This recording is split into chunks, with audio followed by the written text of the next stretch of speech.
ബ്രേക്ക്ഫാസ്റ്റിനും ഈവനിങ്ങിനൊക്കെ നമുക്ക് പെട്ടെന്ന് ഉണ്ടാക്കിയെടുക്കാൻ പറ്റിയ ഒരു അവൽ ഉപ്മാവിൻ്റെ റെസിപ്പി ആയിട്ടാണ് ഞാൻ വന്നിട്ടുള്ളത്. അപ്പോൾ അതെങ്ങനെ ഉണ്ടാക്കുക നമുക്ക് നോക്കിയാലോ. അതിനായിട്ടൊരു കപ്പ് മട്ടവൽ, കറിവേപ്പില, ഉണക്കമുളക്, 1/2 ടീസ്പൂണോളം ഉഴുന്നും എടുത്തിട്ടുണ്ട്. പിന്നെ ഒരു 5 ടേബിൾ സ്പൂണോളം തേങ്ങ എടുത്തിട്ടുണ്ട് കേട്ടോ. അപ്പോൾ ഇനി നമുക്ക് പെട്ടെന്ന് തന്നെ വീഡിയോയിലോട്ട് പോകാം. ഞാനിതൊരു ബൗളിലേക്ക് ഈ മട്ടവൽ ഇട്ട് കൊടുത്തിട്ട് അതൊന്ന് നനച്ചെടുക്കുകയാണ്. കുറേശ്ശായിട്ട് വെള്ളം ഒഴിച്ചിട്ട് ഞാനിത് കുറേശ്ശായിട്ട് വെള്ളം ഒഴിച്ച് കൊടുത്തിട്ട് ഒന്ന് കുഴച്ചെടുക്കുകയാണ്. നിങ്ങൾക്ക് വേണമെന്ന് 1 മിനിറ്റോളം വെള്ളത്തിലിട്ടിട്ട് വേണേലും ഇത് പിഴിഞ്ഞെടുക്കുക. അവൽ വീട്ടിലുണ്ടെങ്കിൽ ഇനി നമ്മൾ രാവിലെ ഒന്നും ഉണ്ടാക്കുന്നുള്ള ടെൻഷനൊന്നും വേണ്ട കേട്ടോ. വളരെ പെട്ടെന്ന് ഉണ്ടാക്കിയെടുക്കാൻ പറ്റിയ ടേസ്റ്റി ഉപ്മാവ് തന്നെയാണ്. എല്ലാവരും ഒന്ന് ട്രൈ ചെയ്ത് നോക്കണം. അപ്പോൾ ഇതുപോലെയാണ് നമുക്ക് കുഴച്ചിട്ട് വേണ്ടത് കേട്ടോ. ഉരുളകളായിട്ട് ഇങ്ങനെ കിട്ടുന്ന രീതിയിൽ നമ്മളാക്കി വെച്ചിട്ടുണ്ട്. നമുക്ക് പെട്ടെന്ന് തന്നെ അത് ഉണ്ടാക്കാം അല്ലേ. അതിനായിട്ട് അതുപോലെ ഒരു പാൻ ഗ്യാസിൽ വെച്ചിട്ട് നല്ലപോലെ ചൂടായി വന്നതിന് ശേഷം ഒരു 4 ടേബിൾ സ്പൂണോളം വെളിച്ചെണ്ണയാണ് ഞാൻ ഇതിൽ ഒഴിച്ചു കൊടുക്കുന്നത്. അത് നല്ലപോലെ ചൂടായതിന് ശേഷം 1 ടീസ്പൂണോളം കടുകിട്ട് പൊട്ടിക്കുകയാണ്.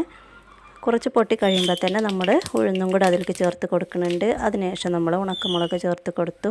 ഒരു തണ്ട് കറിവേപ്പിലയും കൂടെ ചേർത്ത് കൊടുത്തതിന് ശേഷം 1/4 ടീസ്പൂണിൻ്റെ താഴെയായിട്ട് ചെറിയ ജീരകം കൂടെ ചേർത്ത് കൊടുക്കുന്നുണ്ട്. അതിനുശേഷം നമ്മൾ ചിരകി വെച്ച തേങ്ങയും കൂടെ പെട്ടെന്ന് തന്നെ ചേർത്ത് കൊടുത്ത് ഇതുപോലെ എല്ലാം കൂടെ കൂട്ടിയിട്ടൊന്ന് മിക്സാക്കി എടുക്കുകയാണ്. അപ്പോൾ നമ്മൾ കടുകും അതുപോലെ തന്നെ കറിവേപ്പില എല്ലാം കൂടെ നമുക്ക് കരിഞ്ഞു പോകാൻ ചാൻസ് ഉണ്ട്. അതുകൊണ്ടാണ് പെട്ടെന്ന് തന്നെ നമ്മൾ തേങ്ങ ചേർത്ത് കൊടുത്തത്.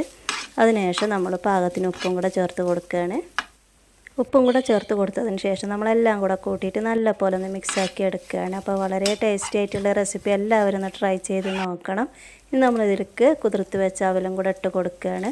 അതിനുശേഷം എല്ലാം കൂടെ കൂട്ടിയിട്ട് നല്ലപോലെ ഒന്ന് മിക്സാക്കി എടുത്ത് നമ്മുടെ ടേസ്റ്റി ആയിട്ടുള്ള വളരെ സിമ്പിളായിട്ട് ഉണ്ടാക്കിയെടുത്ത നമ്മുടെ അവൽ ഉപ്മാവ് റെഡി ആയിട്ടുണ്ട്. കുട്ടികൾക്കും മുതിർന്നവർക്കൊക്കെ ഒരുപാട് ഇഷ്ടമാവും ഈ ഉപ്മാവ്. അപ്പോൾ തീർച്ചയായും എല്ലാവർക്കും വീഡിയോ ഇഷ്ടമായിട്ടുണ്ടെന്ന് വിചാരിക്കണം. ഇഷ്ടമായിട്ടുണ്ടെങ്കിൽ എല്ലാവരും ഒന്ന് ലൈക്ക് ചെയ്യാൻ മറക്കരുത്. കൂടാതെ സബ്സ്ക്രൈബ് ചെയ്യാത്ത കൂട്ടുകാരുണ്ടെങ്കിൽ ഒന്ന് സബ്സ്ക്രൈബ് ചെയ്ത് സപ്പോർട്ട് ചെയ്യാനും നിങ്ങളുടെ ഫ്രണ്ട്സിനോ റിലേറ്റീവ്സിനൊക്കെ ഒന്ന് ഷെയർ ചെയ്യാനും അതുപോലെ തന്നെ തൊട്ടടുത്തുള്ള ബെല്ലൈക്കൻ എനേബിൾ ചെയ്യാനും അതുപോലെ തന്നെ വീഡിയോ റിലേറ്റഡ് ആയിട്ടുള്ള കമൻറ്റ് രേഖപ്പെടുത്താനും മറന്നു പോവല്ലേ. അടുത്തൊരു വീഡിയോയിൽ കാണും വരെ എല്ലാ കൂട്ടുകാർക്കും അസ്സലാമു അലൈക്കും.